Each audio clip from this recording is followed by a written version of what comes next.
This is Cookie. He is a Muloccan Cockatoo, and he can live 60 to 80 years old with proper care. Captivity versus wild, their lifespan is much longer in captivity than in the wild, where they're vulnerable to threats like deforestation and trapping. He loves to eat. He loves eating that wood, tearing that wood apart. They are very intelligent and emotional, and they crave a lot of human attention and interaction.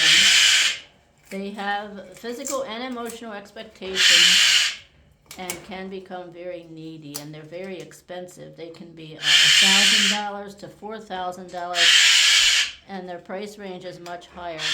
He is a rescue, which is much cheaper because of his demanding nature. There's a lot of cockatoos are dehomed, but he is a joy for us to keep. We've had him for a long time, about 20 or 25 years, and he is so very fun to watch.